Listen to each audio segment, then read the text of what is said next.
Greetings, gastronomes. Today I'm going to make spicy Bolognese potato pie, which is a recipe that I saw on YumCult on YouTube, and I made it his way. He carried on about how good it was. I made it his way, and I felt his was very complicated. It had a lot of additional ingredients that I didn't think there was any point in. So if you're listening, Mr. YumCult, take heed. Simplify the recipe down. But there were some really good ideas. The basic idea is you bake potatoes. You bake them, you don't mash them, you bake them. And then when they're baked, put some butter on them, possibly some garlic, but definitely some butter and salt. And you squash them into a casserole dish or a very deep pie dish. Squash them in, and they form a crust, a nice thick potato crust all the way around, like a good, perhaps an inch thick all the way around, 3/4 to an inch thick all the way around. And then while this is going on, you prepare a spicy Bolognese type sauce. Not exactly a Bolognese sauce. He put all kinds of things in, like he put in vinegar. No, I don't think that's a good idea, mate. Vinegar in a Bolognese sauce, or vinegar in a stew, not to my palate. No, I don't think that's clever. The vinegar is a very, very strong flavour, and yeah, it's good in certain things, but is it good in this? Not in my opinion. So I took the vinegar out. He did stuff with the potatoes like garlic powder. You don't need it. It's not necessary. It just makes a mess. I mean, you can put I guess you can put garlic powder on top of the potatoes after you make the crust, if you want to. I mean, what's the point? You might as well just put it into the stew in the first place. I can't see any point. And he melted parmesan into melted butter, and then brushed the butter parmesan mixture onto the potatoes. The butter's a good idea if you can get it to soak into the potatoes a bit. It does make the potatoes a bit nicer, but the parmesan, pointless. No, just an extra complexity for no real reward. The cheeses on top are a good idea. I just use cheddar and mozzarella on top. That's a good idea. The 50-50 mix is good, works well. You put various other things in it. Anyway, the main thing is you just want a nice spicy Bolognese sauce, which you achieve with hot paprika. The hot paprika we get here is very hot. It's almost as hot as cayenne, almost as hot. So you've got to be very careful with it. Don't put too much in. Definitely has a bite to it, a real bite. He used various types of dried herbs. I've just got some oregano, dried oregano that I grew myself and dried in the backyard. It's fine, but you could leave it out. It's not critical. The dried herbs, not critical. The worst thing you can do with dried herbs in a stew is put too many in. Then you get into trouble and it will taste shit. If you leave them out, you won't have a problem. You can put them in. It's a minimal reward, but you can put them in, sure. But I did like the soy sauce. A little bit of soy sauce. This is one way to change it away from being a standard, Australian Bolognese or international Bolognese sauce. We've got the tomato. So I've got some homegrown tomato there. We've got the tomato paste, the garlic, and onion, right? Which are always in an international Bolognese sauce. So to make it a bit different, the hot paprika makes it a bit different, and the soy sauce really makes it different. Don't put too much soy sauce in, but a little bit gives it strengthens the body of the sauce, body of the flavour, and of course it makes it more salty. And that's it. Basically, you do that, and you put it in the crust, and cheese on top, and bake it in the oven. Bob's your uncle. But the first thing you've got to do is bake the potatoes. So these are just homegrown potatoes. You know, if there's one thing that's easy to grow, especially in Portland, it's potatoes. And these little potatoes, like most of the potatoes that I grow, come out pretty small for whatever reason. Maybe I plant them too close together or don't fertilise them enough or something. They come out pretty small. But just because they're small doesn't mean they're bad. They're good. They still taste good. Taste like potatoes. And they're really perfect for this kind of thing, this kind of baking. Most of these are King Edwards, which I think is a good baking potato, the King Edwards.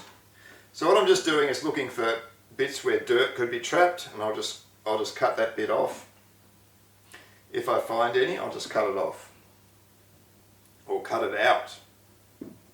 Cut it out. Some of them have got a little touch of green on them from where they've been too close to the surface. See, there's a little bit there. Just cut that out. Cool. Yeah, these are just perfect. When you bake with these, this size, they bake fairly quickly. Like ordinarily, if you're baking potatoes and you're using big things like that, it's going to take an hour and a half to bake them. You know, a bit longer than you would ideally want. A little bit longer than you ideally want.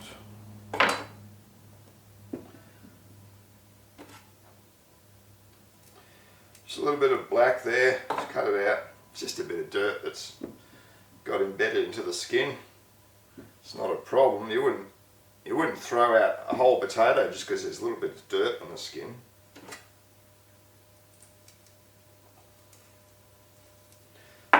Oh, this one goes a bit deeper.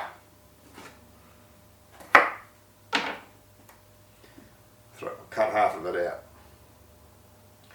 You don't want to put any dirt into your dish because human mouth is very sensitive to the grittiness of dirt. We don't like it. We just don't like it.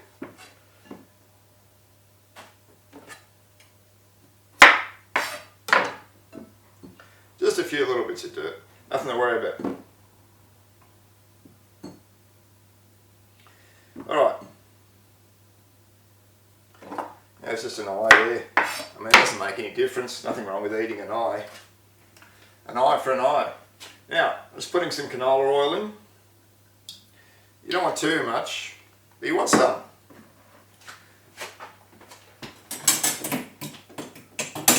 You definitely want some, and we should also put some salt in. Now, casserole dishes are just a great way to do this because it's got a lid. A, it's nice and big. B, it's got a lid. And when I put this in the oven, once the potatoes get hot, they'll create steam, and the steam will communicate the heat much better than the air will. Much better. And they'll cook faster. So that's why you want to cook with the lid on. Bake them with the lid on. And then if you like, you can finish them. Once they're nearly done, you can finish them with the lid off if you want to get a bit more of a crust on them.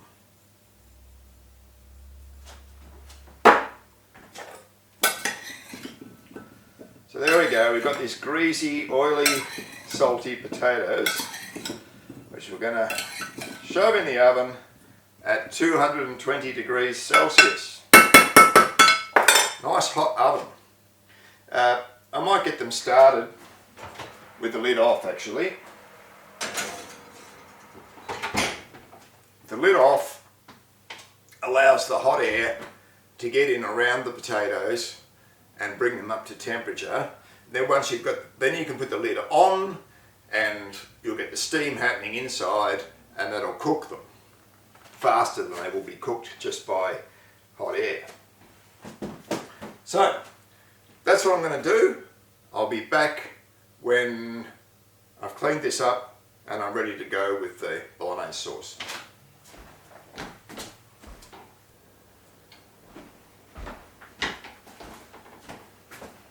Okay, the spuds have been cooking for about 10 minutes, so I put the lid on. I did use canola oil and not olive oil, because olive oil is not the all-purpose oil.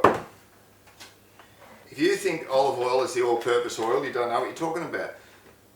Olive oil is great for low temperature applications, has a low smoke point, and it has a lovely quality that goes very well in certain dishes, especially Italian dishes, especially things like pesto, spaghetti al pesto, Genovese, or lots of other things like that. If you're going to be making a sauce, and it's going to be basically, it's going to have water flowing around in it, so it's only 100 degrees, yes, go ahead and use the olive oil, it's great. But if you're doing something hotter than 100 degrees, like you're cooking chips, don't cook chips in olive oil, that's stupid. And if you are, say, baking potatoes at 220 degrees, like I'm just trying to do here, it's not the ideal. I mean, yeah, it'll work, but you might as well use canola. They both got their own flavours, but really, most of the time when you're cooking with oil, you probably don't want to taste those phenols from the olive oil anyway. Depending on what you're cooking, what the thing is. So it shouldn't be the knee jerk. You don't always use olive oil. Use it for certain things.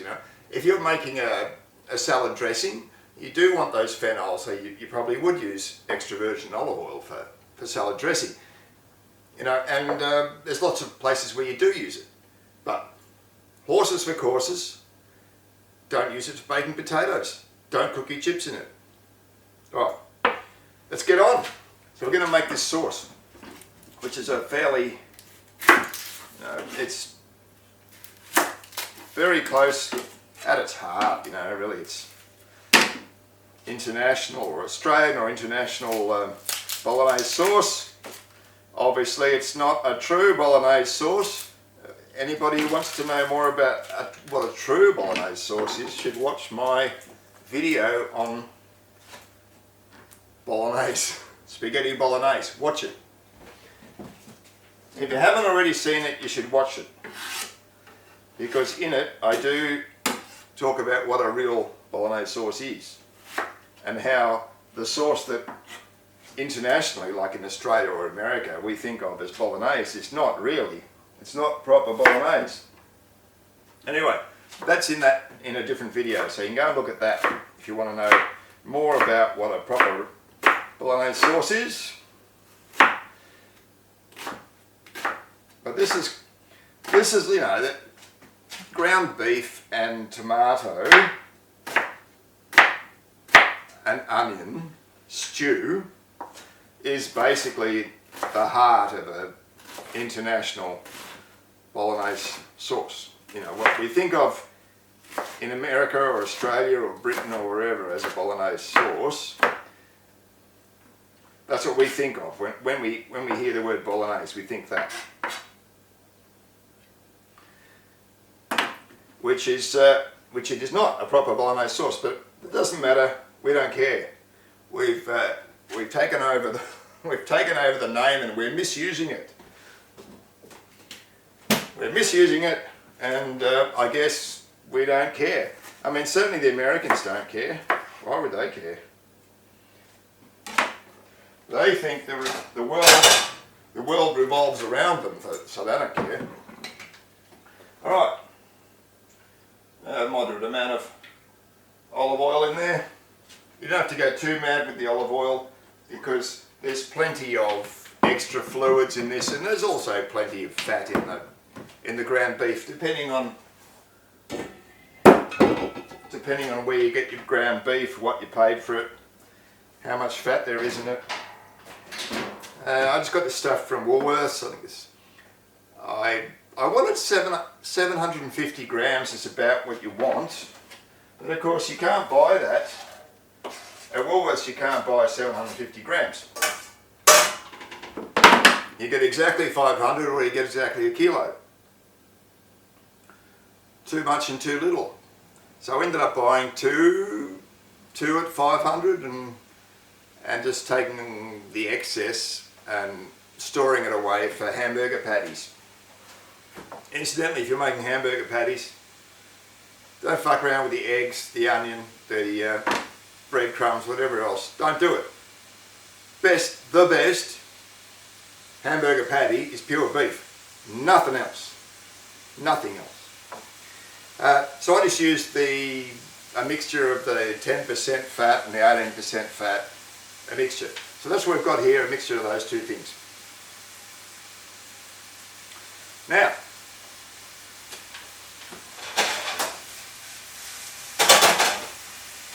great big stainless steel fry pan, love it. It's a fantastic thing, fantastic unit. You can use stainless steel spoon without having to worry about scorching. It's got a lid. It's got a lid which is great for when you want to keep the steam in. Beautiful thing, highly recommend. If you haven't got one, get one. Alright, chuck in a bit of garlic. As much or as little as you like. I was at Lake Edenhope cooking away down there, and some Indian women were down there cooking, and my God, do they use a lot of garlic. I mean, they used entire brats, a bowl full of cleaned, chopped and peeled garlic. My God, a bowl full. That's a lot of garlic.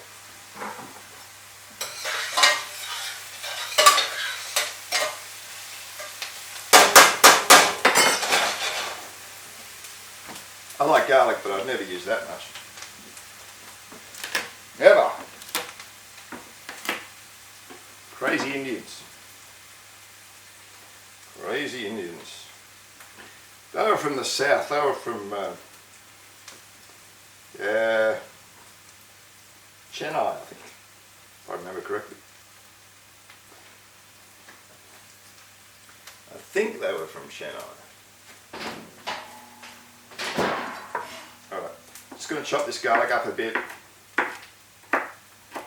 I mean, this is an easy thing to do, make a Bolognese sauce. There's only one thing about it that's perhaps critical that not everyone does.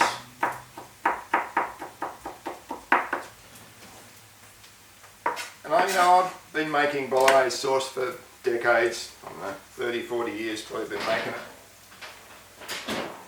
Yeah, probably 40 years. Just wash the garlic off my hands. I like to keep my hands clean for some reason. So I'm watching this Italian chef from Florence, Firenze, and he was explaining how he makes his lasagna, right? And one of the things in making lasagna is the Bolognese sauce, or whatever you want to call it. So what he does, turn the heat up to max, and put the meat in, the ground meat in chunks, decent sized chunks. This is what he did, and then you just let it cook. And you don't stir it around. Don't stir it around, or at least not much. Because, and keep the balls separate. Don't make it a contiguous layer of meat. Because what you want to do is you want to boil off the water. Meat contains quite a lot of water. You want to boil that off. And it can't, if you make a layer, a solid contiguous layer across the bottom of your fry pan, the water, a lot of the water won't be able to boil off, it'll be trapped. So by making big chunks like this, little island, you make islands. You make islands, and then the water can boil off.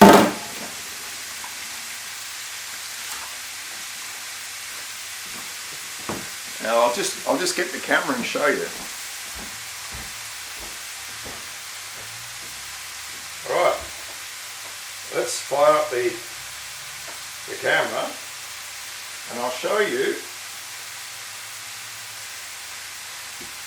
what it looks like with the islands.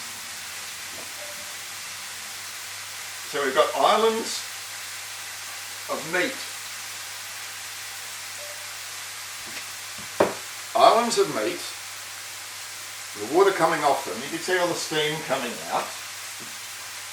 When the water comes out of the island, it hits the hot stainless steel and evaporates.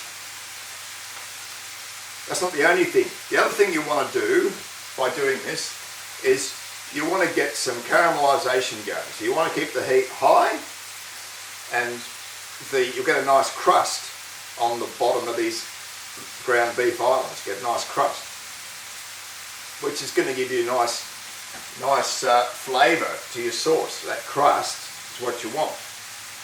Then once we get that,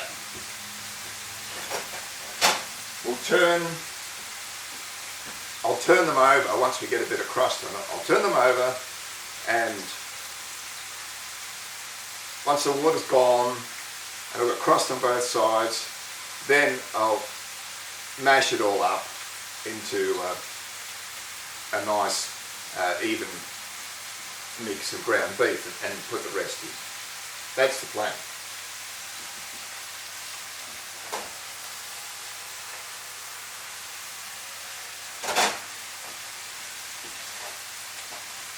The Maillard reaction, when you fry the protein at a high temperature with a bit of fat, convert some of it to sugar of some kind, malt, I guess some kind of malt. And that's why it tastes good. It goes dark, some of it converts to this maltose, goes dark, and tastes great. That's what we want. Just give me a minute and I'll come back when it's done.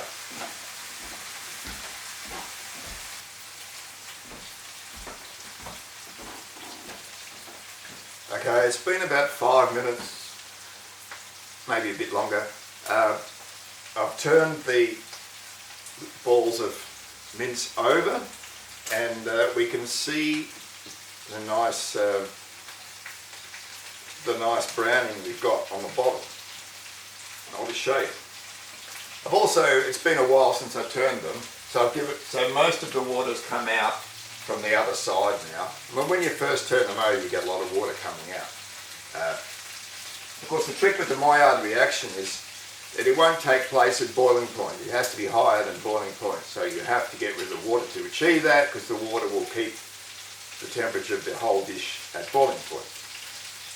Alright, let's have a look.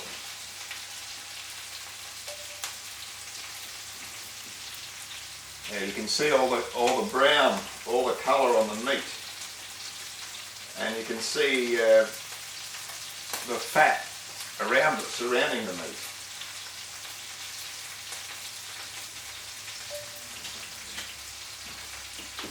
Little hamburgers, people. If we turn some over, yeah, look, it's great, this. Loads of browning. So,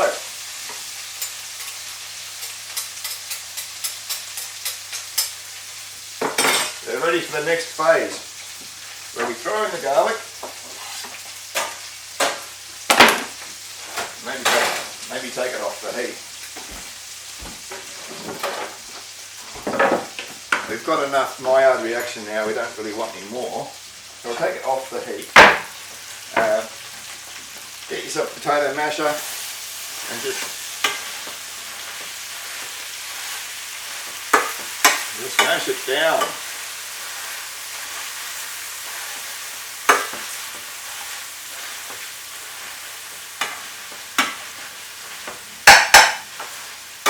Mash it down, that's what you want. Smells great. The garlic. I mean, garlic needs a little bit of frying, I think, just to release those oils. Just a little bit of frying, not too much. You don't want to burn it, but you do want to liberate those oils. Now, there's a little bit of water left from the centre of the little islands, the little hamburgers, the little patties. There's a little bit of water left, which is great, but not much, not much. Now, hot paprika. Don't overdo it. Unless you like really spicy. If you like really spicy, then you could put more than 1 teaspoon, but I think don't put more than 1 teaspoon. You will regret it if you put more than 1 teaspoon. Right, now we want some herbs. You don't have to put herbs in, optional. This is just oregano.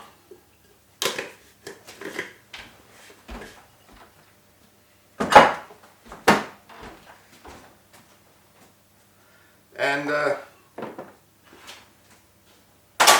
just give that a stir. Make sure the chili is all properly distributed.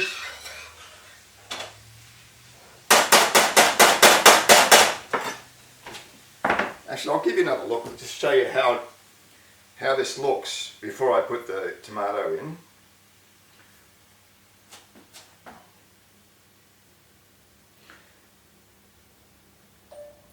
See how dry the bottom of the pan is? Bottom of the pan is completely dry. So all the water has gone. All of it. Right. I've got some tomatoes that I stewed up from a previous recipe. So I'll put, this is what's left from them. These are homegrown, and I just peeled them and stewed them. We've got some more here too. Might need a bigger spoon for those.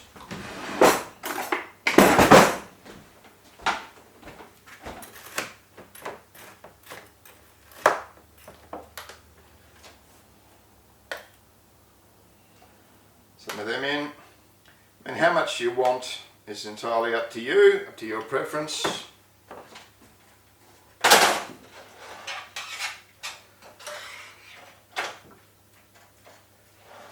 You want a bit more than that.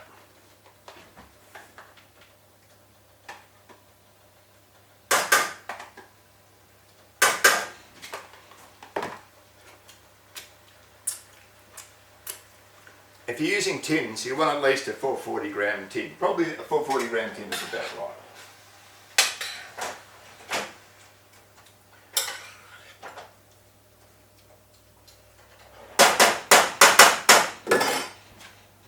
So the idea here is wants to be nice and tomatoey, and but it doesn't want to be, when it's finished, it doesn't want to be sloppy. I mean, it doesn't want to be rock solid, but it doesn't want to be sloppy. It wants to be, it's in a pie, so when you cut the pie, you don't have liquid flowing out. You don't want that. So we don't want it too sloppy. We don't want it sloppy at all, really, or a little bit sloppy maybe.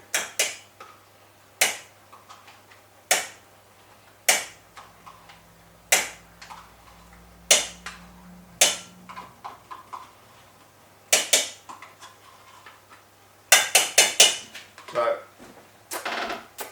of course, you want your tomato paste It's the only way you can get the really concentrated flavour of tomato is to use the paste, because it is, by its very name, concentrated. Triplo concentrato.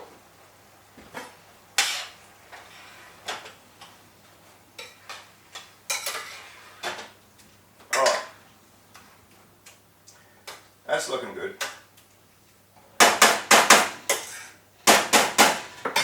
Now, I need another spoon.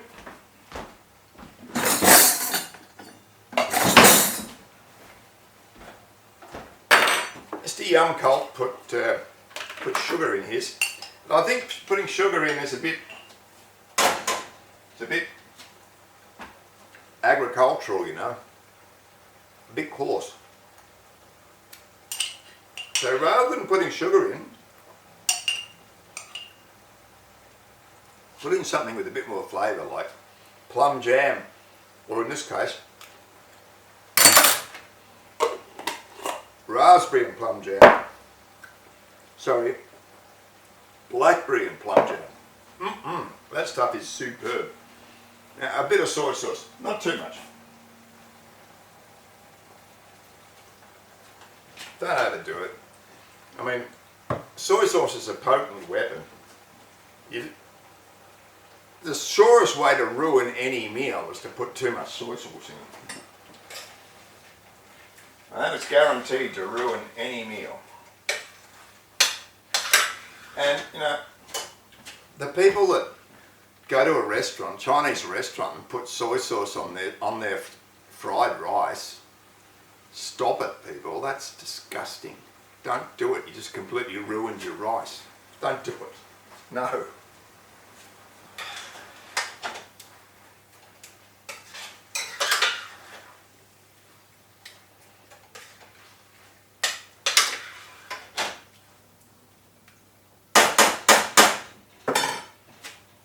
My opinion, soy sauce is a bit of a tricky ingredient and should be used very, very sparingly.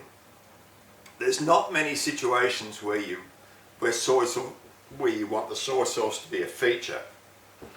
The most obvious one I can think of is good old Australian dim sims.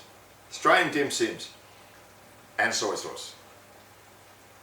Those two are a marriage made in heaven. There's not many cases like that where the soy sauce really goes with the other thing. Not many. In my opinion. I mean in large amounts. Small amounts of soy sauce, great, fine. Alright, turn that down. I'm going to cook slow, and I'm going to put a cup of peas in, and but not quite yet. I'll give it probably another 10 minutes. I'll put the peas in. I'll check the potatoes and I'll probably turn them over. Yeah, I'll turn them over and baste them. So I'll be back when the potatoes are done and the sauce is finished. I'll be back.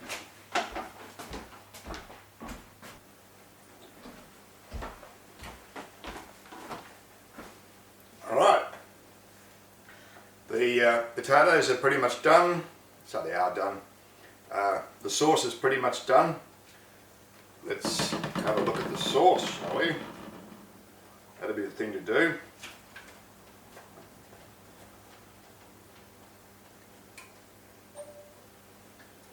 Look at that lovely colour.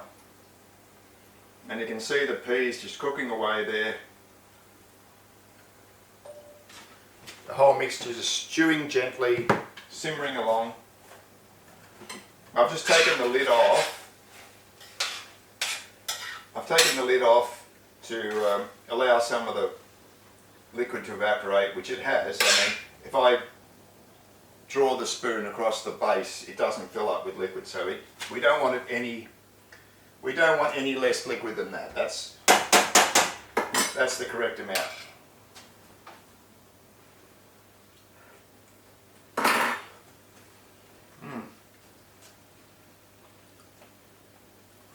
Very rich flavour.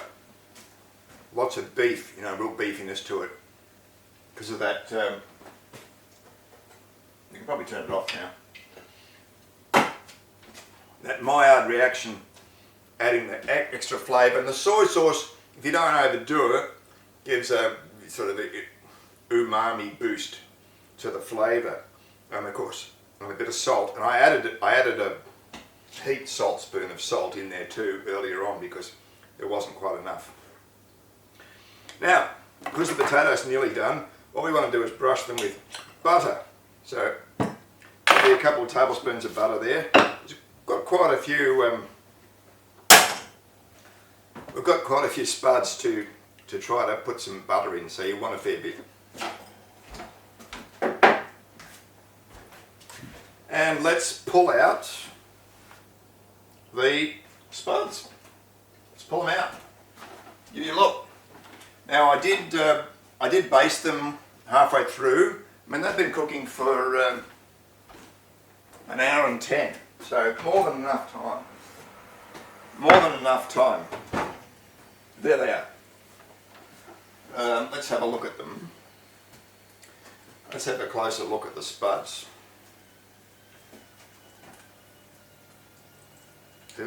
They're talking to me, they're squeaking. They're so hot they're squeaking in the pan.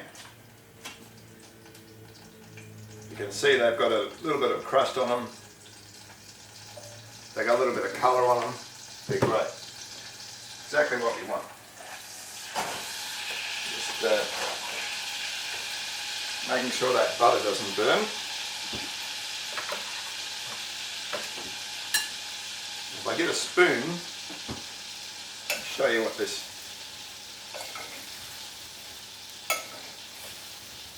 Got this oily, salty spuds, which is what we want. Now we're going to, once we've opened them up, we're going to put some butter on them to make them even more oily. Because of course, the starch matrix inside the spuds is going to eat up. It's going to soak up any oil or any fluid that's around. So what we do is we get the spud masher. We don't want to completely mash them, or you could. I mean the job's been done, they're nicely roasted. And I mean you can think of this dish as an upside down cottage pie. Or shepherd's pie if you don't think about what a shepherd is.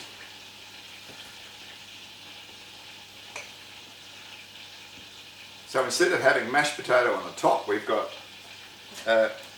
crushed up roast potatoes on the bottom. And as everyone knows, roast potatoes taste better than mashed potatoes. Especially if you don't put a lot of stuff into your mashed potatoes, like butter and cheese and milk and cream and whatever else you put in. If they're mostly just mashed potatoes without much else, you know, they're okay, but they're pretty ordinary. Whereas this,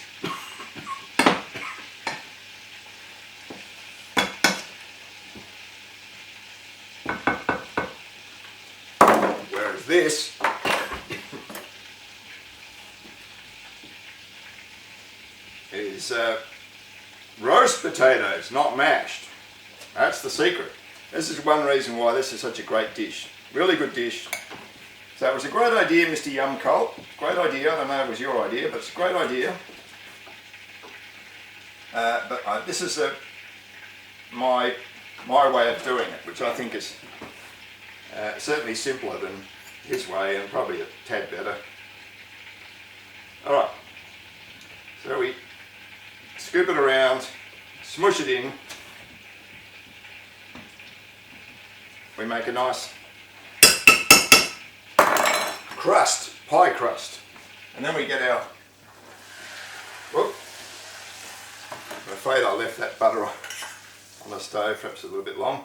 I'll just spoon the butter around and so that it can soak into the opened up flesh of the potatoes. It's supposed to soak in so you get a nice buttery flavour on your potatoes, which obviously butter and potatoes is a great combination, right? We all know that, and we all ought to know that.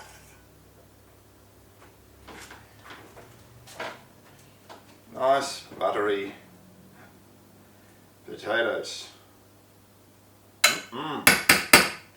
Yum, yum. And we just put that back into the side. We want the sides to stand up.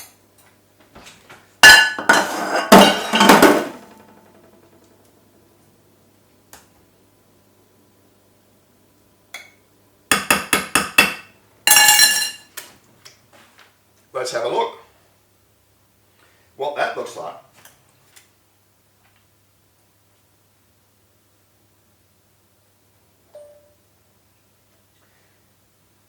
You can see the butter just lying around on top of the potatoes, penetrating in. Yum, yum. Right, so simple thing.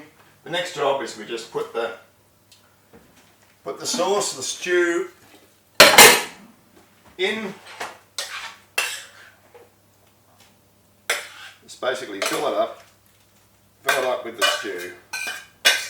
The stew, the ragu.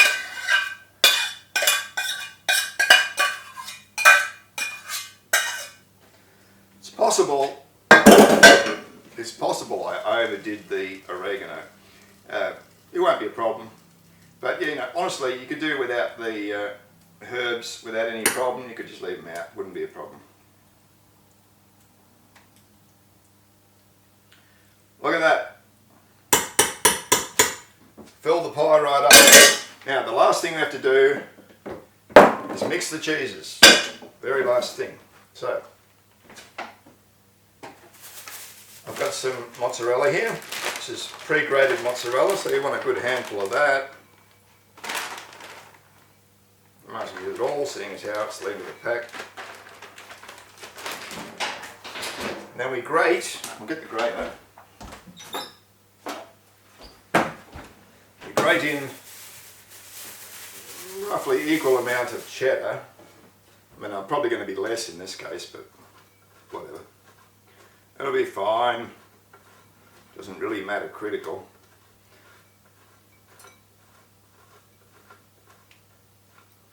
It's nice to have a cheese coating on top.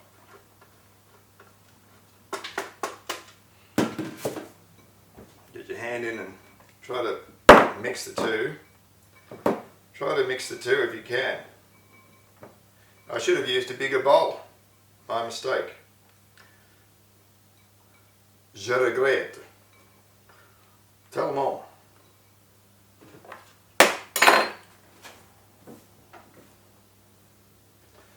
Now we just put it over the top.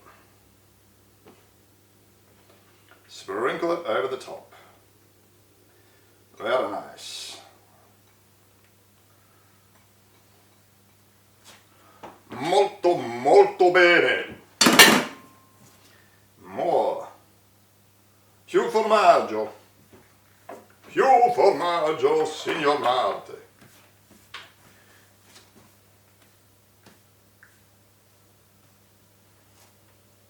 Over the top. Yeah, that was about the right amount. You don't want a stupid amount over the top, but you do want it to be well covered. It does add a nice little extra thing on, you know. It's the icing on the cake, you know. Literally. Pretty much literally. Icing on cake. If you can think of a pie as a cake, it's the icing on the cake.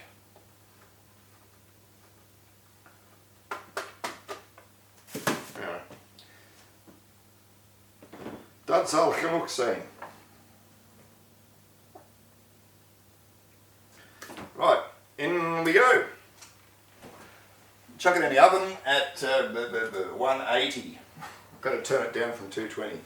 Back down to a moderate oven, probably for 20 minutes.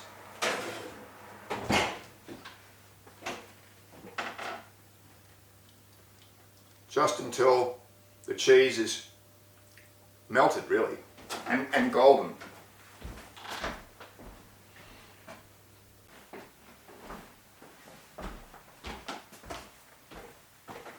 Okay, time is up. Probably was a bit less than 20 minutes, but we just need to get that lovely golden melted cheese on the top is what we're looking for, which is what we got. I'll just show you what it looks like close up, because hello, stupid video camera. What was it doing?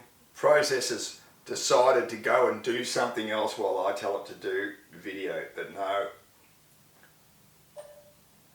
Look at that golden cheese on top. You just look at it. Wow.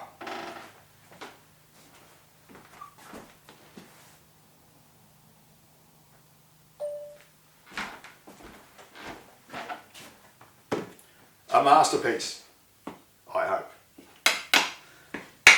Cut a bit out. The sun's come out here. The sun has gone past the yardarm.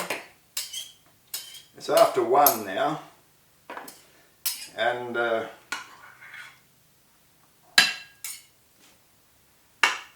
it's warmed up quite a lot. I had to adjust the lighting a bit, and of course put on a t-shirt because the flannelette shirt was just too damn hot for this, too hot for this. Anyway, I'll give you a look at it on the plate. I'll also give you a look at it in the pie now that I've cut it open, and you'll be able to see the layers, the essential layers, the layers of potato and cheese and ragu.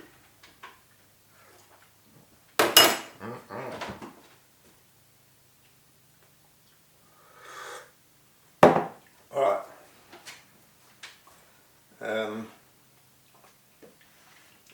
You want to take it from here where the light can illuminate the layers. Let's have a look. You can see the layers of potato at the bottom. Potato at the bottom. And of course we want to look at, we need the money shot. The money shot. The meal on the plate.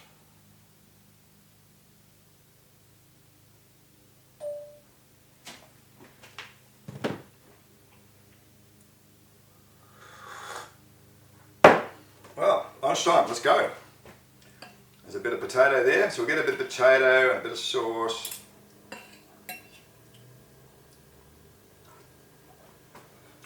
Hot. Very hot.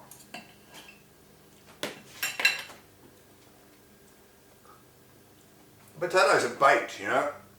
You bite into one, it's baked. It's not mashed, it's baked. So if you like baked potato, you know, you get a lot of it. You get a lot of it in this dish. So I've got some cheese, I've got some baked potato, I've got some sauce.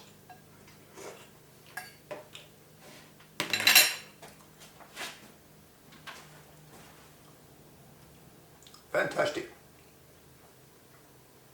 Those three flavours together, just fantastic. Especially the baked potato. This is the key to this dish, the baked potato. It's fantastic, you know, you really notice that it's baked and not mashed. You really notice. It's not something that hides from you. It's something you really taste.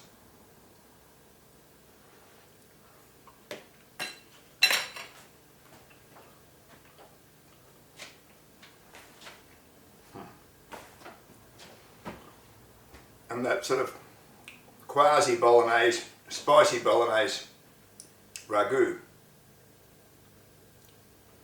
Really good. No, it's really good. It's a bit different to a normal ragu because the soy sauce, you don't really taste it. You don't taste it directly, but it's hiding in the background there somewhere, giving it a slightly different character. And it was just one heaped dessert spoonful of jam, but that gives it some nice sweetness. And you got the hot paprika. Now I didn't go too far with the hot paprika.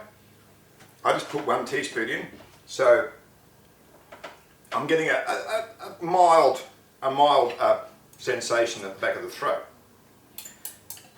It's there, right? But it's not dominating. If you put 2 teaspoons of paprika in, you'd bloody know about it. You'd know all about it. So if you want hot, go for 2. This is just pleasant. It's just pleasantly spicy.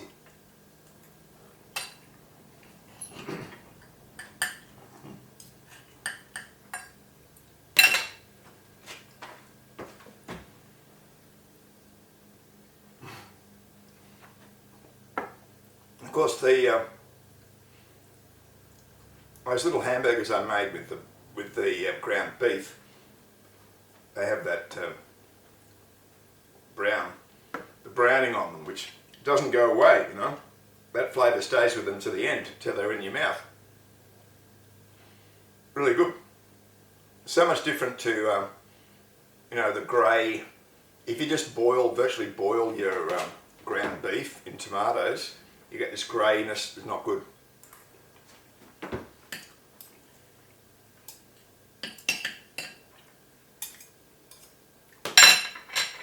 Just a wonderful combination. A wonderful combination, and the baked potatoes is not something you expect. That's the unique thing about this dish, and it really makes it. It's fantastic, and it's a great way to use up your roast potatoes.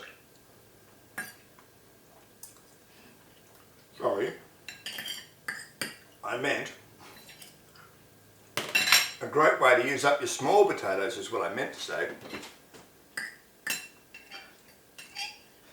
Because the small potatoes are fantastic, they really roast well. Like these are roasted beautifully. They're absolutely perfectly roasted. Really good. I can't directly taste the butter on the potatoes, but it must be in there, obviously it must be in there.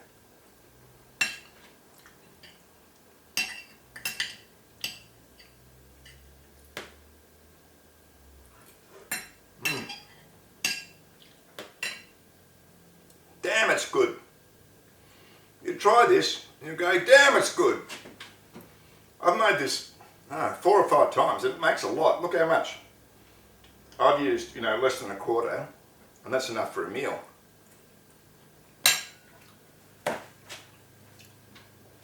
Fantastic. So much flavour. So much nutrition. You know, got all that beef and potato and peas. You know, it just tastes like peas. Obviously peas and peas and beef go together really well. Peas and potato go together. It's really good, really good. I was worried I put too much oregano in, which I may have done, but it's not really. It's not affecting the flavour. I'm not really noticing it. This is a very strongly flavoured dish.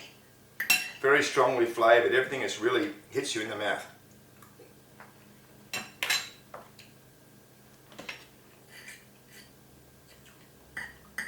Hits you right in the mouth. So anything you put in here that doesn't have a strong flavour will just be wiped out.